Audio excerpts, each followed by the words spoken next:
জড়সুখ ভোগ করবা বাসনায় আমাদের এই জীবন কৃষ্ণ ভাবনায় ভাবিত থেকে বঞ্চিত হচ্ছে। তাই আমরা যদি কৃষ্ণ অনুশীলনে যত্নবান হই তাহলে আমাদের জীবন কৃষ্ণ চেতনা, আমাদের মন ভগবত ভক্তি লাভে অগ্রসর হয়। এই আজকে একটি কাহিনী আমি জগন্নাথের বর্ণনা করব। ভগবান জগন্নাথের অত্যন্ত দয়ালু এবং কৃপালু।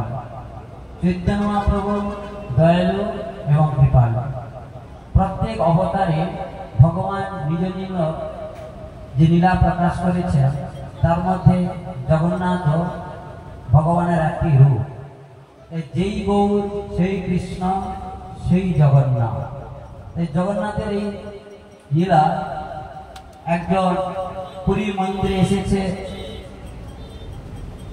তাই সেখানে হেড পূজারীকে বলছে যে কোন একটা ভগবানের সেবায় লাগে, আমি সেটা দান করতে চাই এবং সেই দানটা 1 লক্ষ টাকা হতে পারে, মানে কোন সবজি।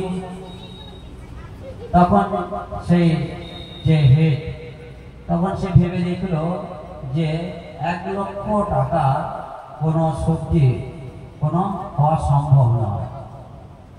তখন সে জানালো যে 1 লক্ষ টাকা এটা তো সম্ভব নয়, কিন্তু তিনি খুব দাম্ভিক ছিলেন।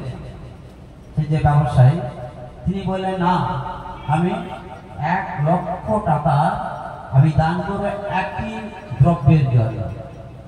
তাই পুরী জগন্নাথের একটা রীতি আছে, যখন কোনো মন্দিরের সমস্যা হয় হেড পূজারী সে কি করে না, একদিন উপবাস থেকে ভগবানের কাছে জগন্নাথের কাছে প্রার্থনা করে।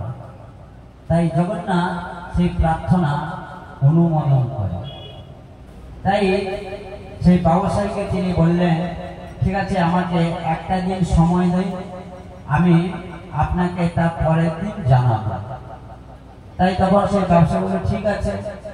তাই সেই পূজারী একদিন উপবাস থেকে সে ভগবান জগন্নাথের কাছে প্রার্থনা করলো যে এই যে সমস্যা এর সমাধান কি করে সম্ভব হবে। তাই জগন্নাথ তাকে জানালেন যে ওই দাম্ভিক যে ব্যবসায়ীকে তুমি বলো 1 ক্ষীর পান দিতে, বুঝতে পারছেন, তবে সেটা গজমতি। বুঝতে পারছেন, গজ কথার অর্থ হচ্ছে হাতি, হাতির মস্তকে সেটাই পাওয়া যায়। তাই ভগবান তাকে যে আদেশ দিলেন, সেই যে হেড পূজারী সেই ব্যবসায়ীকে বললেন যে জগন্নাথ চেয়েছেন 1 ক্ষীর পান দিতে। তখন বলছে আমার সঙ্গে উপহাস করা হচ্ছে, আমি 1 লক্ষ টাকা একটা দ্রব্য দিতে চেয়েছি আর কিনা আমি একটা পান ক্ষীর দিব। তখন বললেন দেখুন জগন্নাথ চেয়েছেন 1 ক্ষীর পান দিতে, তবে সেই পানের দাম হচ্ছে 1 লক্ষ টাকা। বলছে কি করে না, গজমতি সেই পানে সেটাকে অর্পণ করতে হবে, তারই দাম হচ্ছে 1 লক্ষ টাকা। আগে বলেছি যে গজমতির যেটা হয়, হ্যাঁ, যে হাতি মস্তক থেকে সেটা বের হয়, এজন্য কথিত আছে না, হাতি মরলে 1 লাখ টাকা, বাঁচলে 1 লাখ টাকা, একটা বাংলার প্রবাদ রয়েছে। ঠিক সেই ক্ষেত্রে তখন সেই যে অহংকারী যে ব্যবসায়ী তখন তার দর্প চূর্ণ হলো এবং পরিণামে সে বুঝতে পারলো যে জগন্নাথ এমন একটা পন্থা বর্ণনা করলেন যে আমার যোগ্যতা একটি পান দেওয়ার মতো আমার যোগ্যতা নেই। তখন তিনি জগন্নাথের কাছে আত্মসমর্পণ করলেন এবং আত্মসমর্পণ করবার পরে তিনি কি করলেন, তার পরিবার সকলেই জগন্নাথের ভক্ত হয়ে গেল।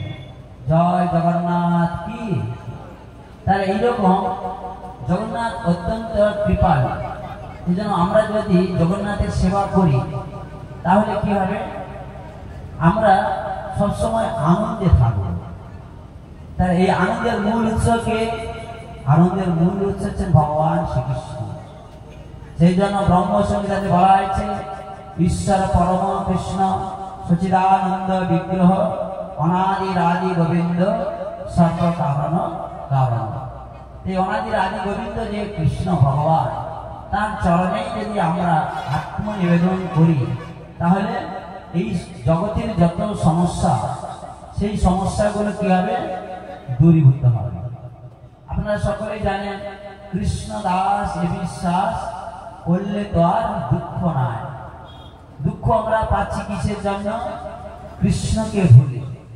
কৃষ্ণ বলি সেই দিন অনাদি বৈরমুখ, অতএব মায়া তাড়িয়ে দেয় সংসার দুঃখ।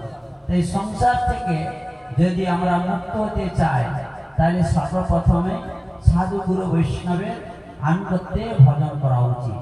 এই জন্মটা হচ্ছে সাধন ভজনের জন্য, এই দেহটা হচ্ছে তপস্যা করবার জন্য। এর জন্য শাস্ত্রে বলা হয়েছে কৃষ্ণ ভজিবার তরে সংসারে আইন মিছে মায়া বদ্ধ হয়ে বৃক্ষ সম হয়ে। তাহলে আমাদের চেতনাটা কি? এই চেতনাটা উন্নত স্তরে হওয়া উচিত। কিন্তু যেহেতু আমরা জড়জাগতিক জীবনযাপনা করছি, সেই জন্য আমাদের ভাবনাগুলো কৃষ্ণ চেতনায় মনোনিবেশ হচ্ছে না। যেন আমরা যদি চেষ্টা করি, এই জন্য প্রভুপাদ বর্ণনা করেছেন, জীব যদি সংকল্প করে, যে ভাবে যে আমি এই সেবাটা করব, তাহলে সেটা 50% সাকসেসফুল হয়, আর 50% কি হবে? সেবা করার মধ্য দিয়ে সেইটাকে কার্যকরী হয়। এই জন্য আমাদেরকে পরিকল্পনা করতে বলা হয়েছে। যে যত ভগবত সেবায় পরিকল্পনা করবে, সে তত কৃষ্ণ অনুসরণে যত্নবান হবে। এই জন্য সবসময় যারা শুদ্ধ স্তরে যারা ভক্ত, তারা সবসময় কৃষ্ণ চেতনায় মগ্ন থাকে। তারা গৃহস্থ হতে পারে, বানপ্রস্থ হতে পারে, তাতে কোনো অসুবিধা নেই। তারা সবসময় কৃষ্ণ ভাবনায় ভাবিত হচ্ছে। লক্ষ্য কি? লক্ষ্য হচ্ছে নিজে মুক্ত হওয়ার জন্য নয়, এই জগতে যাতে সকলেই ভক্ত হয়, যাতে সকলেই কৃষ্ণ প্রেম লাভ করে, তারা বিভিন্ন ভাবে নিজের জীবনকে ঝুঁকি নিয়ে কৃষ্ণ চেতনায় ভাবিত হয়। তাই প্রত্যেকের কর্তব্য কি? কর্তব্য হচ্ছে যতদিন আমরা এই জগতে থাকবো, ততদিন যাতে আমরা কৃষ্ণ অনুসরণ করব। এই হচ্ছে আমাদের জীবনের সংকল্প। যতক্ষণ পর্যন্ত আমরা সংকল্প পরিপূর্ণ না হচ্ছে, ততক্ষণ পর্যন্ত এই জন্মচক্রে আমরা আবর্তিত হব। এইরকম 84 লক্ষ যোনি রয়েছে, তার মধ্যে হচ্ছে 4 লক্ষ। তার মধ্যে মনুষ্যর জন্ম যে হচ্ছে,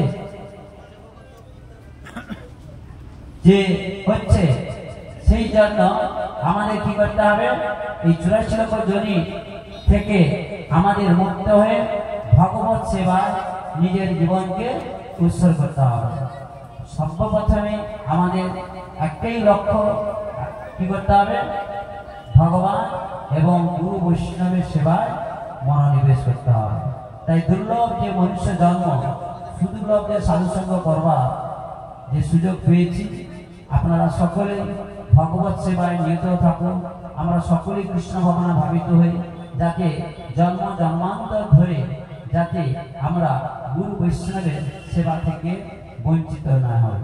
তাই সকালে বলুন হরে কৃষ্ণ কৃষ্ণ কৃষ্ণ হরে হরে, হরে রাম রাম রাম হরে হরে। জয় শ্রী প্রভুপাদ কি জয়, শ্রীমদ জগত স্বামী গুরু महाराज की। हरे कृष्ण।